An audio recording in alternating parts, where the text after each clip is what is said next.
Hello everyone, this is Bullfrog's Banjo, and this is the first video in my series of restoring my Scratchmo animatronic from Daniel and the Dixie Diggers.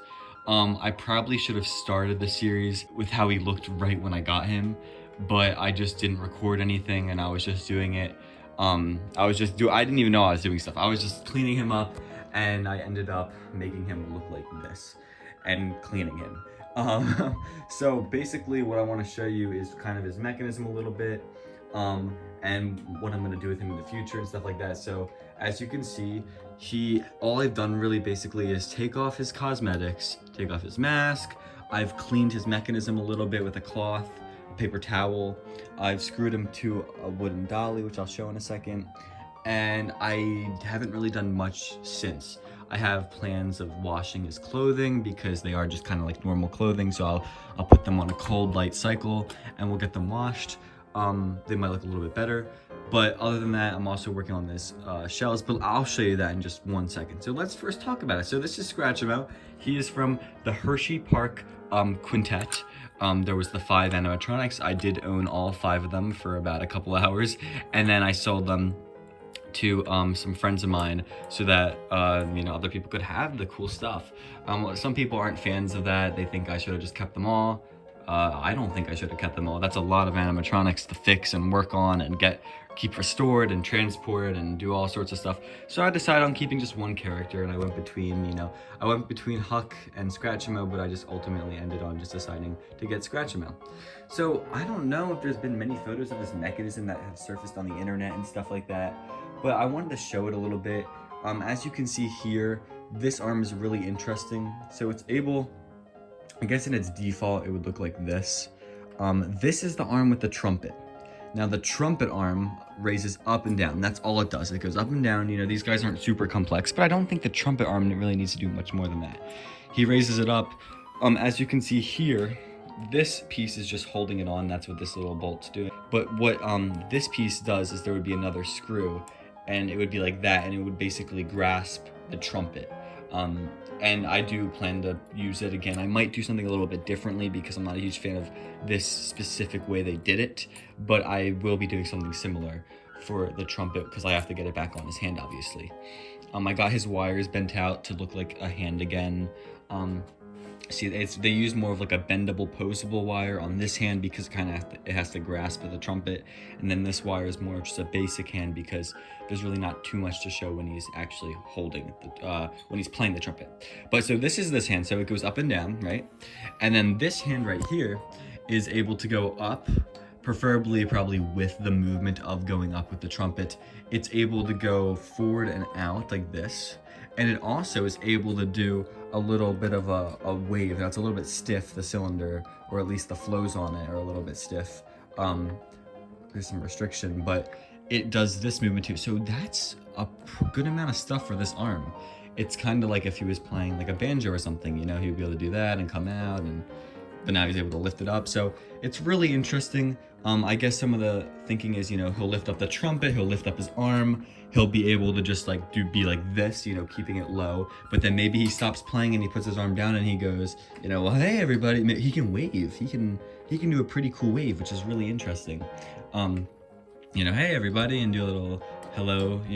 He can do some pretty good stuff. So I do think that is pretty cool, and I'm not sure if all Scratchmos are like that. Due to popular request, this is Bullfrog from the future. I wanted to add a little bit of something here. So I have not seen really any other Scratchmos from the Quintet band, the 5-piece set. I have not seen many other Scratchmos have that hand movement. As far as I'm aware from videos I've seen and information, I've pretty much only seen Scratchmos in the quintet form where the hands are mounted together and they lift up the trumpet at the same time. There's no like arm out movement. Now of course in the trio show, or at least the one at, I think it's Huckleberry Junction, he does have more movements. That one is a little bit more advanced than the one I have, but does have some similar movements with the hands and stuff and the arms. But it is just something I wanted to note, is that it is not the typical quintet style for programming. Now in the videos I've seen where Scratchmo does move in the Hershey Park place, I do not see the hand come up separately or move separately. It almost looks like they're stuck together. but as you can see with the cylinders and stuff, they clearly aren't. All right, well, back to the original video. I'm just kind of assuming they are, but I do know that there was one that is in, I believe, Japan that was like fixed, and it almost looks like they kind of like glued the hands together, so they only raise, you know, I don't know if that they got rid of some movements or what happened, but I don't know, it's just something to note.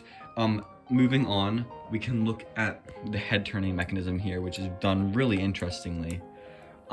Very interesting, but you can see how there's that, so it's a pretty unique mechanism. Now you're hearing a little click probably if you hear that. So there is actually relays right here. Those red and black things are relays, and the wires are cut to the relay. So I don't know what these were supposed to go to, but it's really interesting how they had relays in the head. I guess it would tell the computer, oh, you know, Scratchmo is looking forward, you can stop sending a signal to it, or it would say, oh, he's looking, let's see, I don't know exactly how it is. It looks like there's two relays. Let's get an angle here.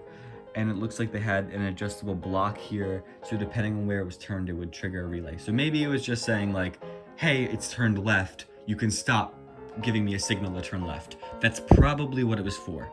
And I still do have to clean some stuff like that. But that actually does make sense. I take back what I said. That does make sense.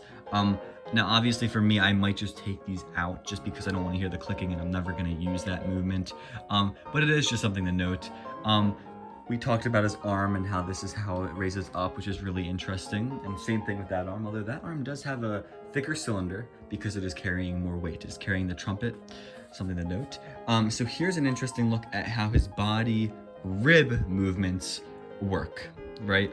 So this is something I've never really heard them referred to as rib movements, but the Dixie Digger characters are able to do this sort of like leaning movement, kind of like a turn in a way. Let's see if I can do this. They're able to do this kind of lean turn movement, and they're even able to fully, let's see if I can do this without them falling over. So they're able to do that, and I think this is their default. They're kind of like straight up and down, and then they're able to, like, if they did both at the same time, they could fully lean forward. So if you do both at the exact same time and they're adjusted correctly, you can go straight forward, or you could like make a turn like that, or you can make a turn the other way. Sorry, it's hard to do this with one hand and I'm getting my hand all dirty from this now. But it's just an interesting thing that Sally was known for doing, and you can see how the mechanism works is it's just like a rod down there with those bearings, or there's ball joint things, and then there's one up here and one up there, and it kind of just rotates on that. And then you can see there's the metal coming up over here to hold the cylinders. Also to note, the lean movement or the tilt, I kind of call this a hip sway. I think that's the correct verbiage, but you can see here, let me try to do it.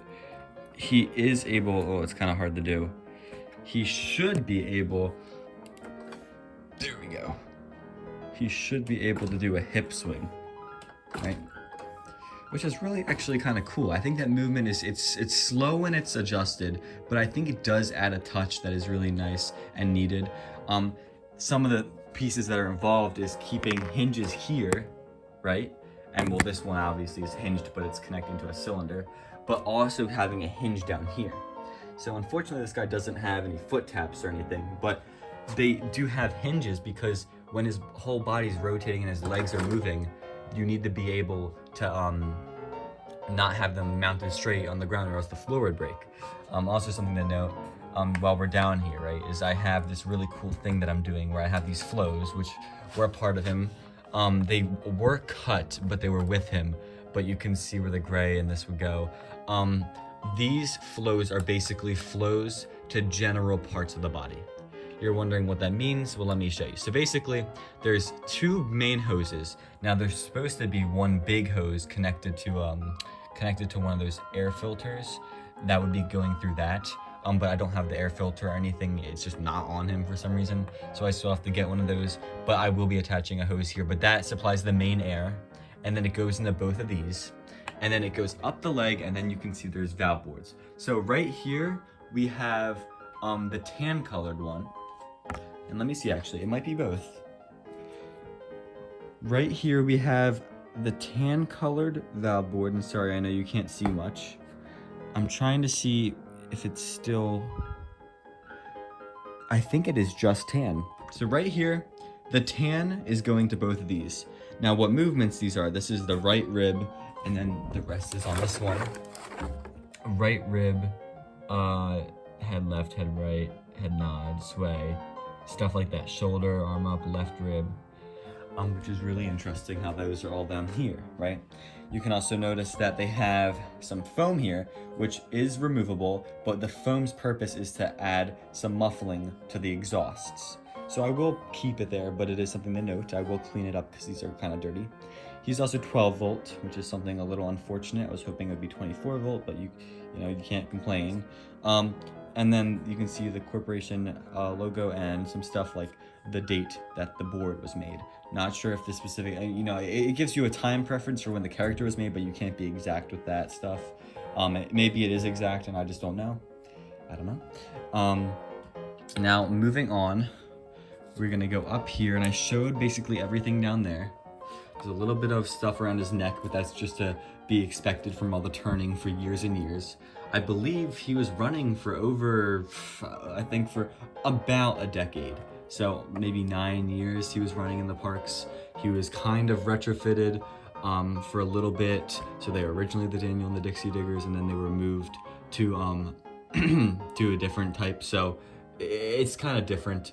This guy's kind of more of like a, I don't even know what you would call it. It's more of like a overalls style show instead of the Dixie style. But you can see how in the head, it shows the head tilt left, head tilt right, eyes up, eyes right, whatever, blank mouth, stuff like that. And it's hinged. And then at the bottom here, there's nothing stopping it, but it just sits here. Now I might add a piece of Velcro or something just so it doesn't wiggle around, but it is something just to note. And you can see this is the same type of board up here. And then, you know, this says right rib, but there is 3 other ones on it. So I'm assuming it's like a misprint, or they just never use those movements, which would make no sense because why would they even have the valve if they didn't use the movement? So I'm sure it's just a misprint because I believe on the shell down here, it doesn't mention anything. It says shoulder arm up, and that's it. So it's missing, like elbow out and I guess wrist up, or not wrist up. It would be hand up or arm up or something like that. Not shoulder arm up. It would just be arm up.